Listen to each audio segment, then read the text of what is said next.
migration. In other words, when people are made to move, around 3.6% of the world's population, only 3.6% of the world's population lives outside their country of birth.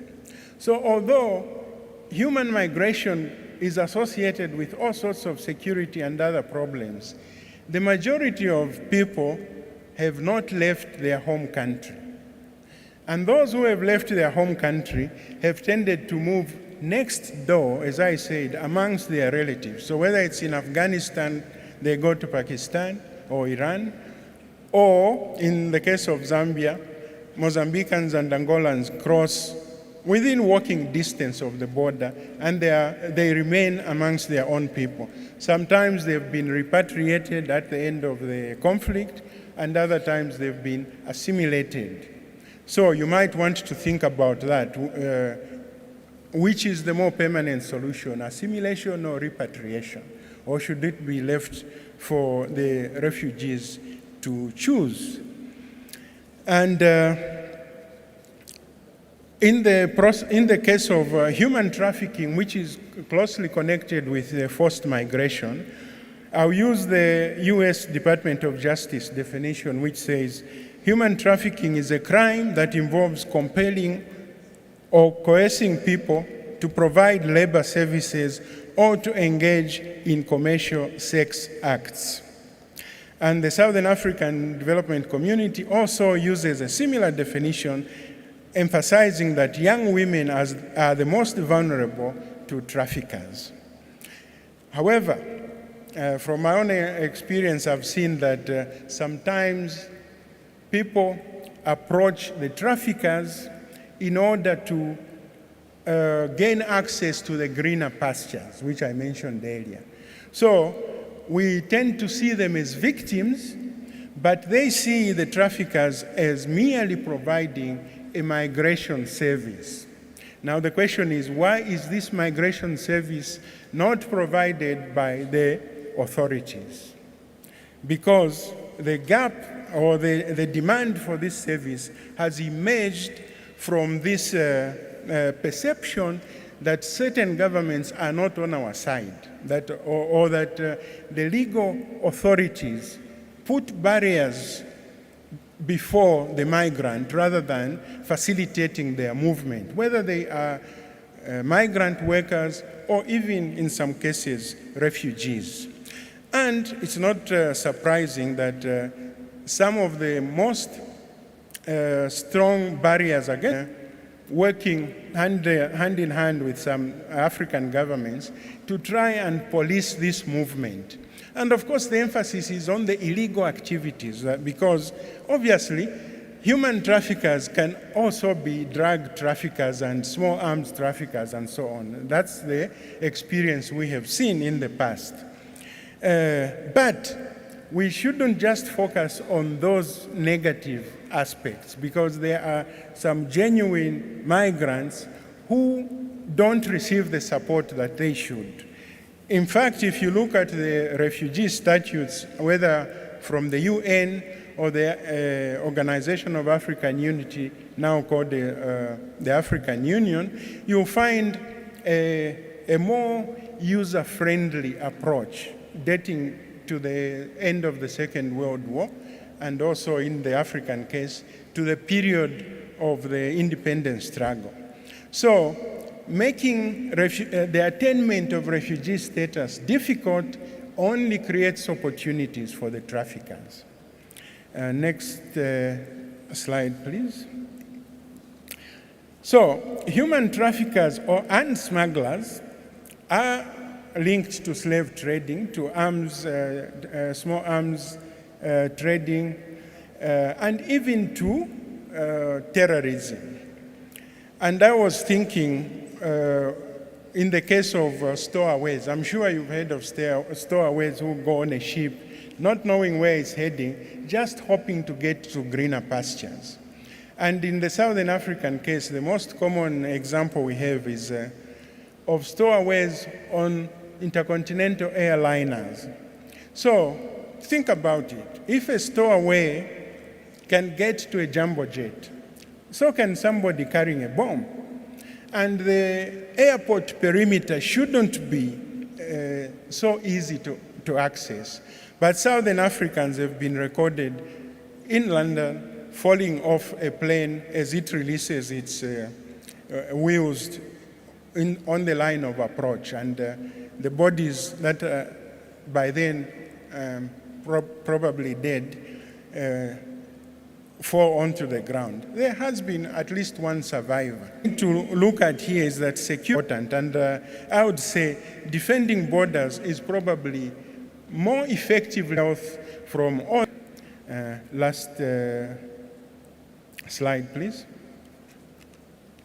So before I end and thank you for your attention, let me just leave you with some questions. What are the root causes? And what are the potential solutions? Do we want to patch up, or do we want to put an end to human insecurity? Who is the real protector of the citizen? Is it the state, or is it the state in collaboration with civil society and the rest of society? And finally, the one that I really want to underline is, why should any citizen approach traffickers for this ability to move to greener pastures instead of the government? I think if we can solve that problem, we will have gone a long way to reducing the insecurity that is associated with the process. Thank you.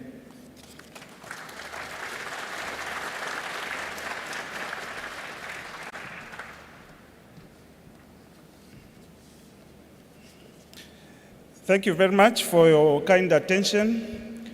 And from our presenters, Ms. Harms focused on why and how we should, as a defense and security organization, care about gender. And to some extent, it has also caused human, where it looks at migration as a natural human phenomenon that must be looked at from a different angle, so that we support our brothers and sisters who are looking for greener pastures before we term them as criminals. So before I open up the discussion, I think I will just pose one or two questions to our presenters. The first one, I think I want to give an opportunity to Ms. Harms to just amplify on her argument that human trafficking is higher during period of displacement. Madam Harms, you may wish to share your thoughts.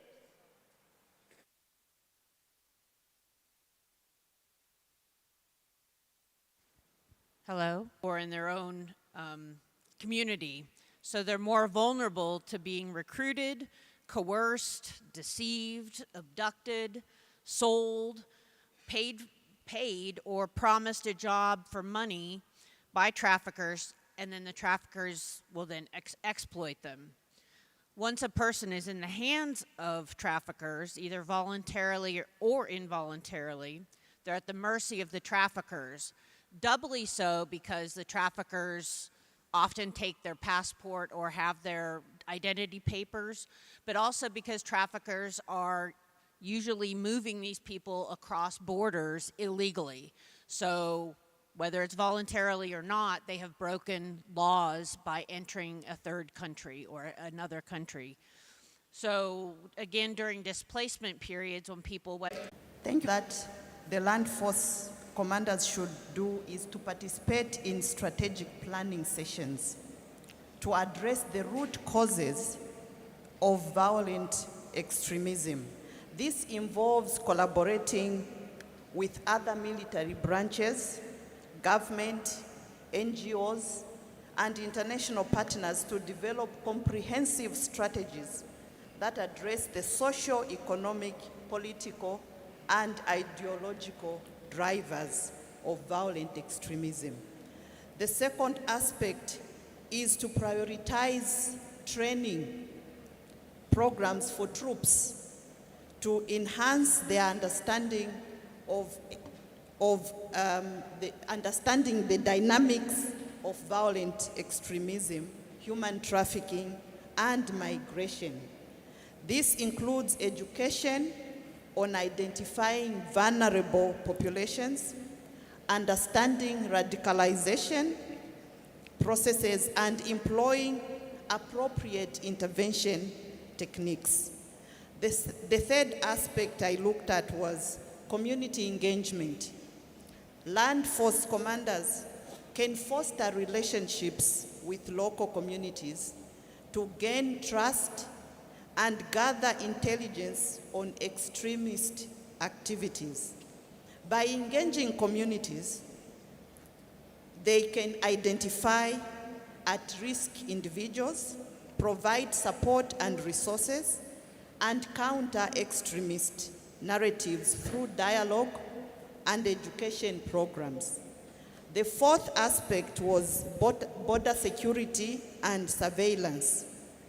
Land force commanders are often responsible for border security and surveillance operations.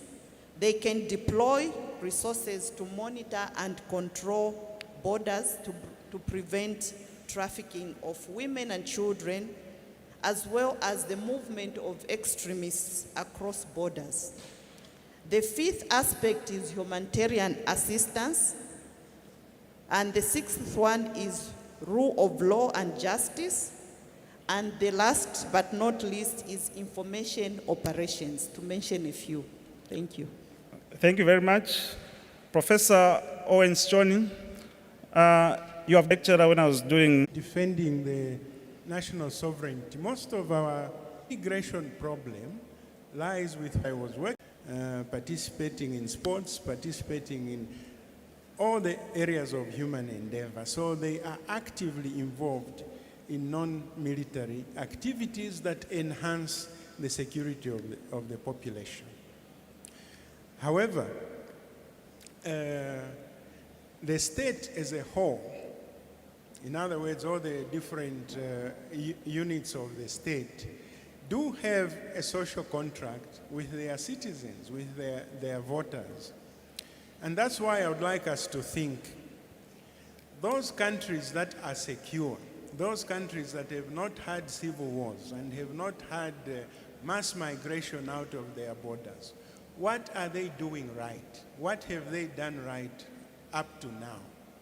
And those countries that are in perpetual conflict, what is the root cause? What are they doing wrong? And even those countries that have very firm and well-defended borders, but situations of criminal anarchy inside the boundaries, what is the explanation? There's a limit to the extent to which you can use the armed forces to solve civilian problems. And so we do need to look at the whole package of state-citizen relationships, and also of army, police, correctional services, and social welfare arms of the government. Because if I'm looking for greener pastures, it means the grass on my side of the river is dry or has completely succumbed to desertification. And that is a preventable process. That's basically the angle that I was trying to highlight for further discussion. Thank you. Thank you very much for that response. I now want to give opportunities to our land forces commanders to give your insights on human trafficking and migration impact on security. You share your thoughts, just raise up your hand, and then we'll give you an opportunity to give us your experiences in your respective regions or your respective countries.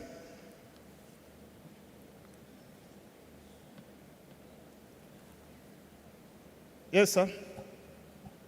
Good morning, and thank you very much for the presentations. I just have one concern out of all the presentations. I haven't heard of the political will being pronounced very much to in addressing all these vices you've highlighted? What part do the politicians play? In any order, please.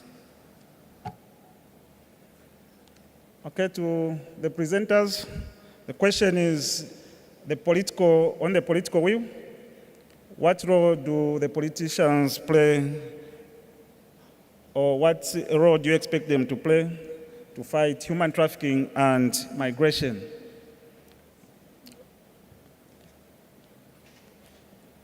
Anyone to take it, or we throw it back to Professor John? Okay, I guess that's my line of approach. As I was saying, if you look at the decisions of the African Union, they are far ahead of actual practice. They have accepted the idea of an African Union, a common market, and free movement of people within continental borders, I guess extending to the islands in the Indian Ocean as well, and Atlantic.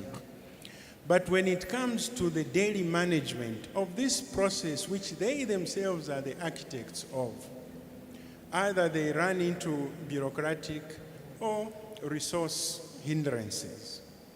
But let me repeat what I had said earlier, that it's quite frustrating to need or to require a visa to visit a neighboring country in which some of my relatives stay. It's not for every country. So there are certain countries that are lagging behind. I remember Aliko Dangote, the richest man in Africa, saying he was given an African Union passport, one of the first recipients of the African Union passports. But when he tried to use it to visit other African countries, they demanded a visa. So what's the use of an African Union passport if it faces the same restrictions as the national one? So theory and practice, policy and practice are not on the same level.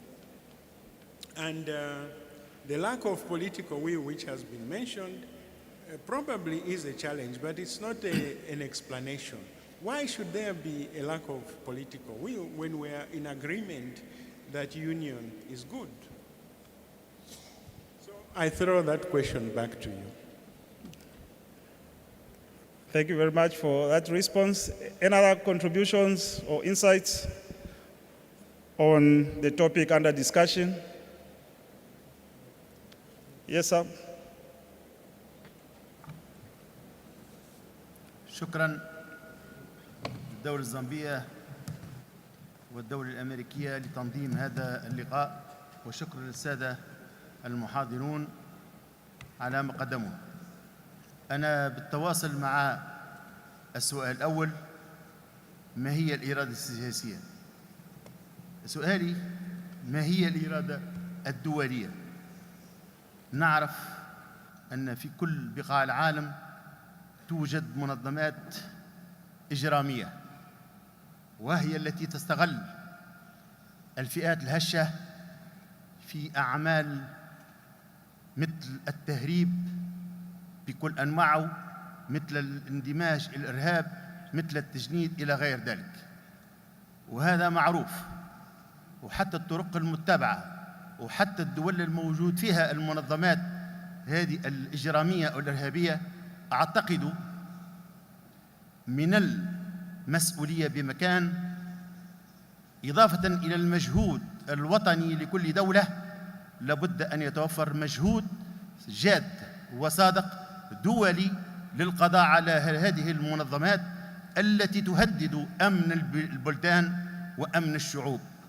ولنا في تونس تجربة دقيقة وإحصائيات معروفة ومن كل الجهات، وأرجو أن هذه الدول التي تدافع عن سيادتها أن تحصل على الدعم الدولي، ليس الضغط الدولي أو توجيه بعض الاتهامات كالعنصرية إلى غير ذلك.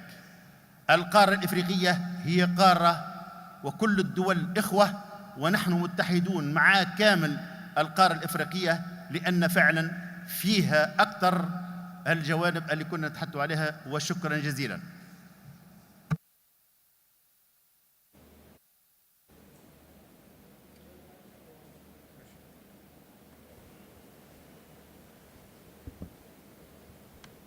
Thank you very much for that contribution. And though the translation was cutting, I think the core is for us to work together as we look at this issue of human trafficking. Any other contribution? Yes?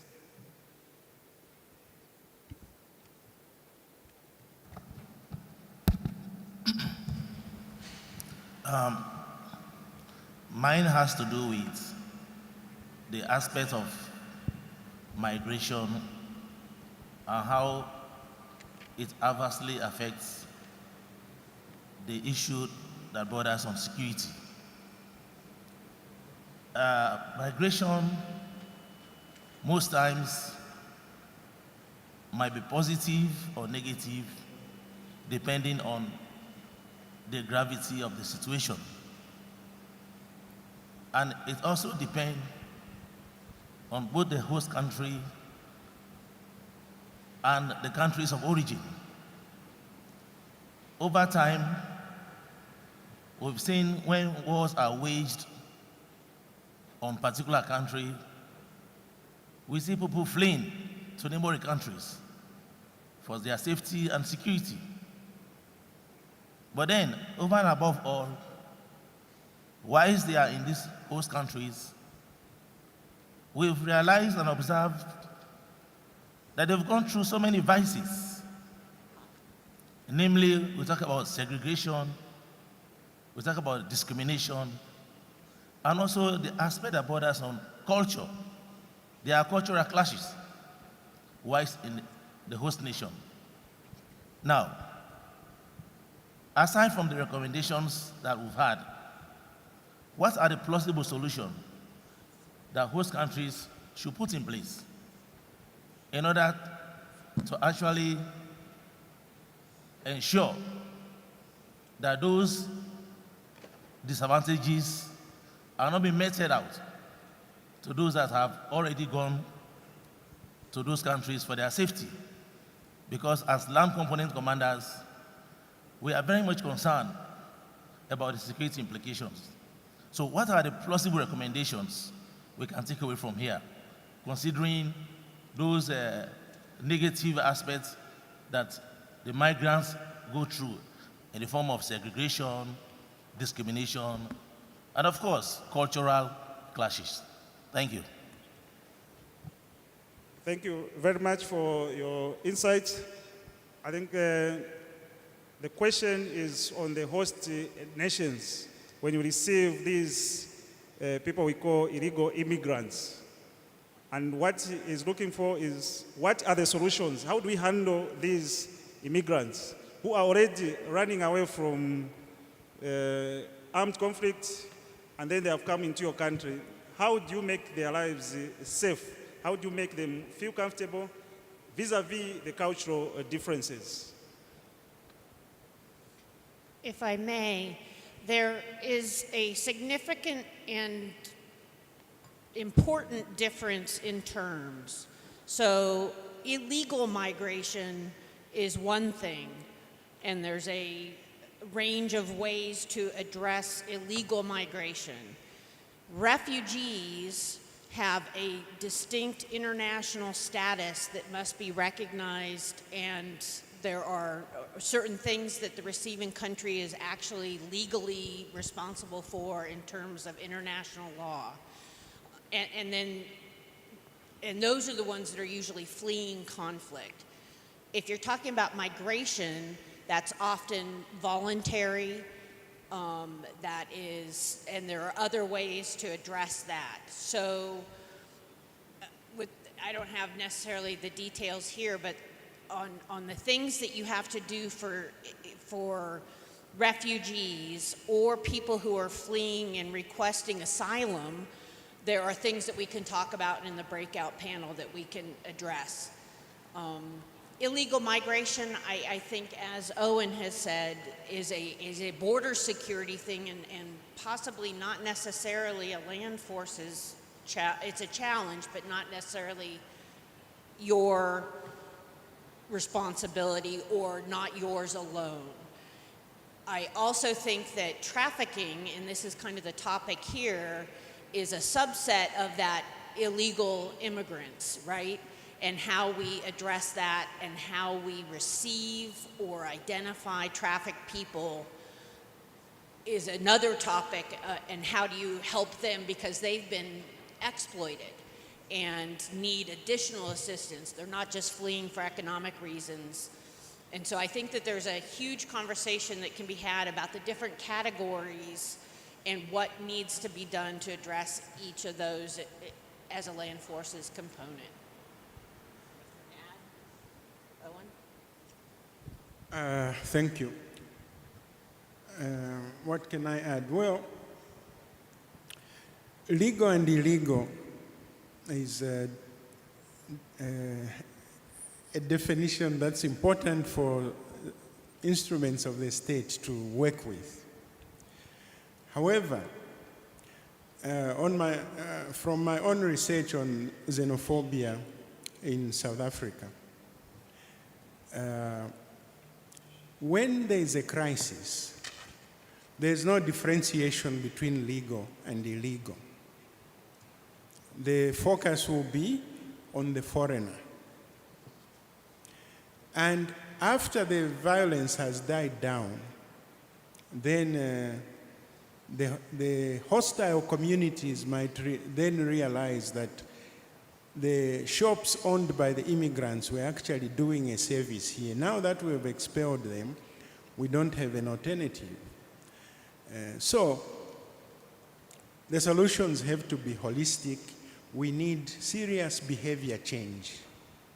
The legal angle is one, and it's very important.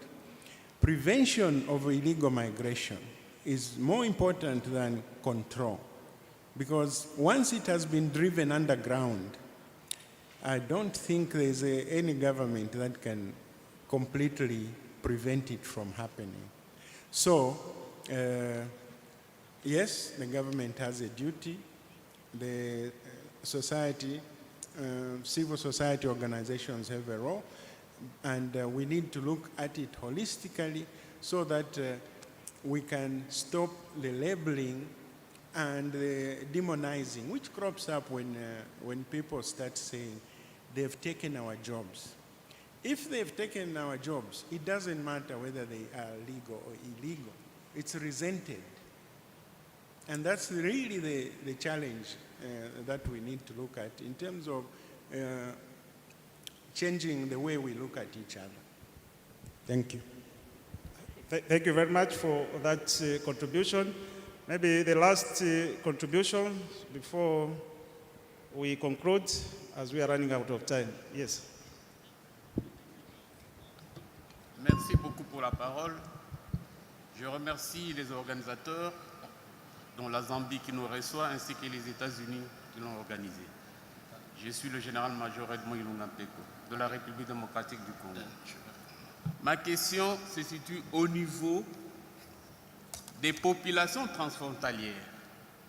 Nous avons parlé, ou les panélistes ont évoqué la migration comme un aspect tantôt de sécurité et d'insécurité, mais sans pour autant aborder aussi le problème des populations transfrontalières qui sont parfois à la base de l'insécurité ou de la sécurité. Mais pour ce qui est de ma région, la région Est, ces populations sont plus à la base de l'insécurité. Et on ne sait pas situer à quel moment ces populations, on peut parler de la migration réelle, tant que ces populations se trouvent de part et d'autre de la frontière. Je pense, à mon humble avis, que certes, ce n'est pas une question de l'armée de terre ou de forces terrestres, mais un problème d'orientation politique au niveau national et aussi une compréhension au niveau international. Parce que ce serait difficile de dire qu'une population qui se situerait ou qui parlerait la même langue que celle de l'autre côté de la frontière soit considérée comme une population nationale à tout moment. Non. Il y a lieu que les panélistes nous orientent un peu à ce niveau-là. Deuxième chose, c'est par rapport au genre comme faiblesse et où porte au trafic humain. Certes, dans une situation de déliquescence telle qu'est décrite par les panélistes, comment empêcher ce trafic d'êtres humains? Une population déplacée, sans ressources, avec des budgets nationaux un peu contraignants et une aide internationale de fois qui n'est pas à la hauteur, comment empêcher ce trafic humain? Ne pensez-vous pas qu'on risquerait juste de parler de cette faiblesse ou de cette conséquence sans pour autant penser à de véritables solutions? J'ai dit, je vous remercie.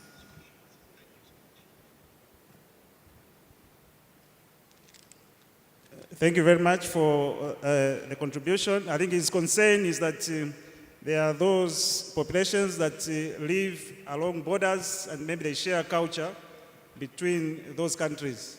And then also the weaknesses in the legal framework at international level in addressing human trafficking.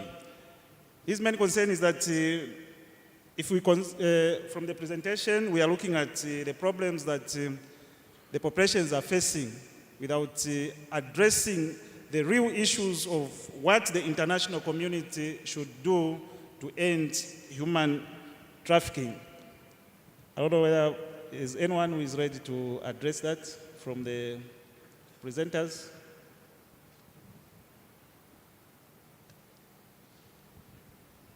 Okay, I'll take this bullet, at least the first attempt. I would say that for resource-strapped organizations, which I would say almost every defense force out there is, we're always trying to do more with less. Education and helping people on the ground that are out there working with populations, especially along the borders, or dealing with refugee or displaced persons camps, to help them understand what to look for. I don't think it is the land force's responsibility to do something necessarily about trafficking. That is an international challenge that we all have to work towards. People are always going to be looking for greener pastures. People are always going to be looking for people they can exploit, whether that's for sexual purposes, child soldiers, domestic help. But having people able to identify trafficked individuals is key. If you can help your soldiers identify those people that are being trafficked, and there's indicators out there for how to do that, and we can help give those. It's a checklist. If you come across a group of people and they won't meet your eyes and they look like they've been bruised or somehow captured, if they don't have their own documents with them, there's checklists you can go through. And then there are international organizations, including the United Nations, that can help you process those people. Once you've identified them as being trafficked, there are other resources that are available that you can hand those trafficked people off to facilitate their onward. And panelists, I commend you on your insights. I think it's very valuable. This is the first of two plenary sessions today that really focuses on factors that are outside of the normal military purview that might cause, exacerbate, or prolong conflict and insecurity. I really appreciate from the Land Force commanders your very insightful comments. And the good news is we have breakout sessions where you can dive deeper into these very difficult subjects. We're about ready to go on a prolonged break until 10:45, and at 10:45 we will start the breakout sessions. I would ask if the breakout session leaders could come forward and identify themselves. So in your binders, in your itineraries, your breakout session is noted. This group of professionals walking up to the front now are there to facilitate discussions and aid you in any way that they can.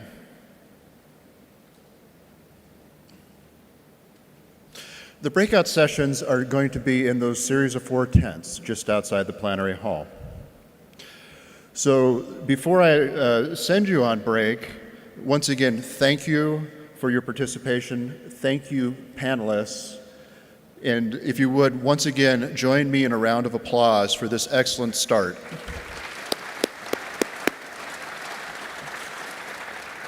We have just a couple of admin remarks.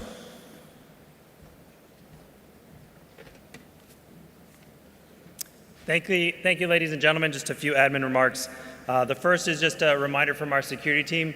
Please make sure you're always bringing your badge every morning as you come to the facility, as the security is checking the hotel, now that we're the only ones staying at the hotel. I also wanted to point out the selfie station is in the back. We are using it the whole week, and we'll move it from different locations. That is complimentary and included in, so I encourage you to take some photos with all of your new friends you're meeting. I want to make sure that we know after the breakout sessions what's going to be going on. So we have a break now, and then we move into the breakout tents. After the breakout tents, we have lunch, and that'll begin at 12 noon. At 12 noon, we'll start filling the ballroom, and then we'll officially open the Riverside restaurant after that. The next time we will all be together is at plenary session 2 at 13:45. For those participants that are not participating in the breakout session, you're on executive time until lunch. I did want to highlight that and talk a little bit about the Cultural Day Expo that we have going on today. You heard from the mayor yesterday about all the great things that Livingston has to offer. We will be experiencing some of those things on the formal Cultural Day on Thursday, but we know that some of you aren't flying out till later, and so we've brought several tour operators to the property so you can talk to them about different opportunities that you might be able to take advantage of before you fly out after the close of the official ceremonies on Friday. So there'll be tour operators in the area where we had the reception last night. So if you're looking to participate in any excursions, feel free to do that from noon till 1700 tonight. Thank you, and have a good break.